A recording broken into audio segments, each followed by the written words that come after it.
Thierry Marie, ce mois-ci, c'est toi qui es l'invité de Art et Lettres dans l'émission. Un grand merci. Voilà, on invite en général chez Art et Lettres souvent des peintres. Peut-être ils sont plus nombreux, je ne sais pas. Dans ton cas, toi, c'est un écrivain.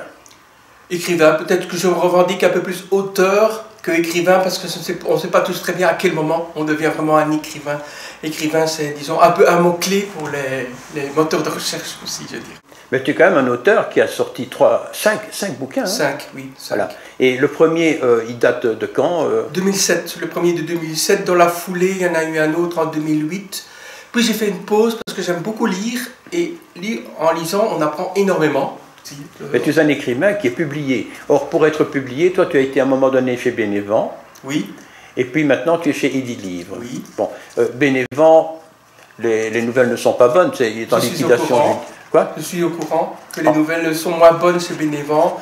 Je ne connais pas exactement les raisons, mais de mon côté, j'ai évolué aussi dans ce sens que, sans être bon, je me sens meilleur qu'avec le premier roman, ce qui fait que je me suis dit que je vais tenter de monter d'éditeur. Et comme la sélection, après avoir testé les grands éditeurs traditionnels, je me suis rendu compte que la sélection est vraiment très très sévère. Je n'ai pas renoncé, c'est pas ça, mais je me suis dit, je franchis un nouveau palier avec les éditions Edilivre qui se revendiquent une maison d'édition alternative, pas compte d'auteur, mais pas grande maison traditionnelle. Non. Mais Bénévent, liquidation judiciaire. Hein. Oui, il paraît-il. Tu ne toucheras jamais tes droits d'auteur. Enfin, j'ai pris mes devants à ce point de vue-là, en clôturant les contrats avec le feeling, quoi. Un de tes bouquins, tu es revenu à plus de 3 000 €, hein, si je me souviens bien.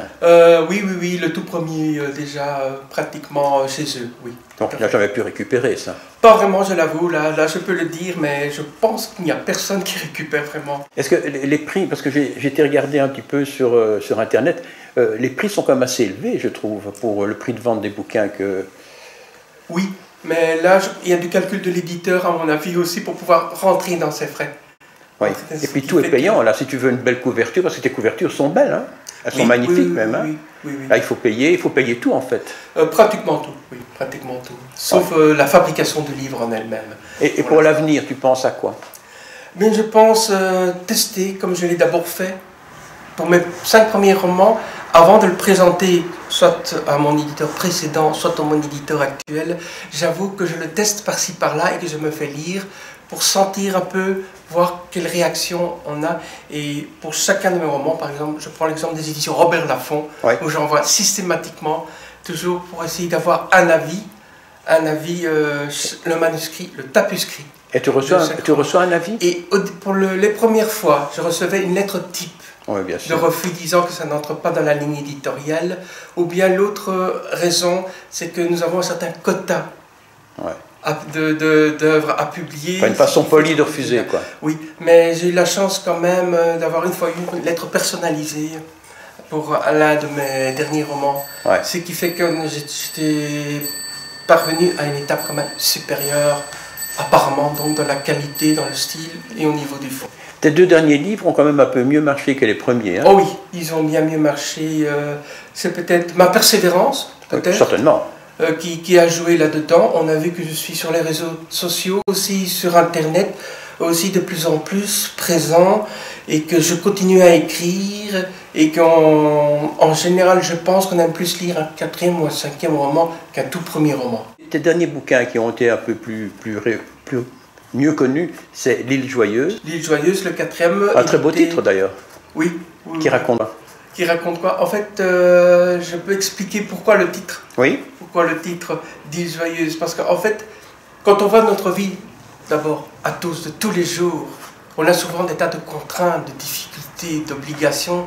En un mot, je peux dire d'emmerde aussi. Mais quand on se retrouve avec les gens qu'on aime, ou qu'on aime bien, dans sa famille ou en petit groupe, on peut avoir d'extrêmes moments de bonheur, de joie et tout, ce qui fait que je compare plutôt, et je crois me rappeler exactement cette phrase qui se trouve dans mon œuvre, que la vie est comme une île joyeuse au milieu d'un océan d'emmerde, pardon. De difficultés et d'emmerde. Et je remarque que dans tes deux derniers bouquins, il y a toujours des catastrophes. Par exemple, dans L'île joyeuse, on parle d'un tsunami. Oui. Et puis dans le tout dernier, donc Raconte-moi Mozart, on va en parler, ben là c'est vraiment un astéroïde qui fonce sur la Terre et on se demande où nous allons, combien de temps on va encore vivre. Oui, oui. Dans ce dernier, j'ai voulu créer un contexte un peu angoissant dans un petit village dans les Alpes de Haute-Provence. Et pour certains des personnages, c'est un peu comme la peur, le ciel va me tomber sur la tête. Oui, tout à fait. Tandis que pour d'autres, ils continuent leur vie comme les deux épicières. Et pourtant, se préoccuper. Dans Raconte-moi Mozart, on retrouve un petit peu Saint-Exupéry, hein, comme... C'est exact. C'est exact. Explique-nous un petit peu ça. Voilà. Raconte-moi, dessine-moi un mouton. Ici, c'est Raconte-moi Mozart. Voilà, oui. Et on retrouve également donc, un septuagénaire, une personne comme ça qui a beaucoup d'expérience, et une petite fille, Juliette, qui a 7 ans. C'est bien ça. C'est bien ça. Parce que dans mon esprit, au moment de l'écriture de Raconte-moi Mozart, je faisais une sorte de parallélisme avec Saint-Exupéry, le petit prince que je connais, le bonhomme, le petit bonhomme, assez sage, assez simple d'une certaine manière, oui. Un peu innocent aussi.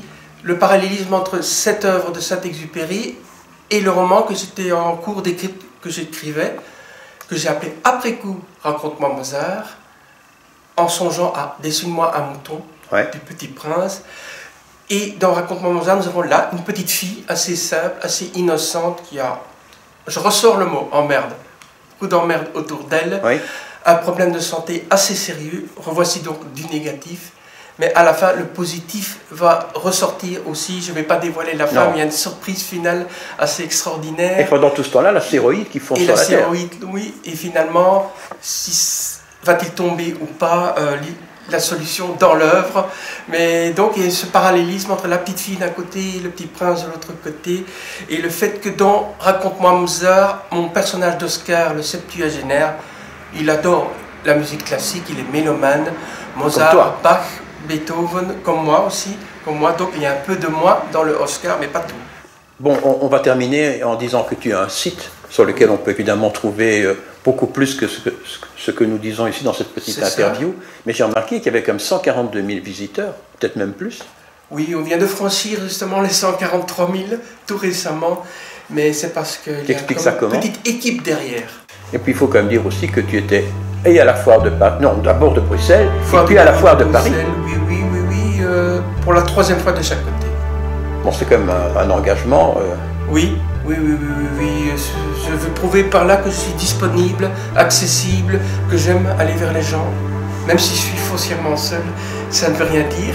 On aime aller vers les gens, leur parler, obtenir des avis, qui même négatifs, ça ne me dérange pas, ça permet toujours d'aller plus loin, de changer peut-être, en fond, mais tout en restant soi-même, foncièrement. Donc en fait, je vais résumer, ta personnalité fait que tu arrives toujours à sortir un peu de bon des emmerdes de la vie. Même parfois plus qu'un peu de bon.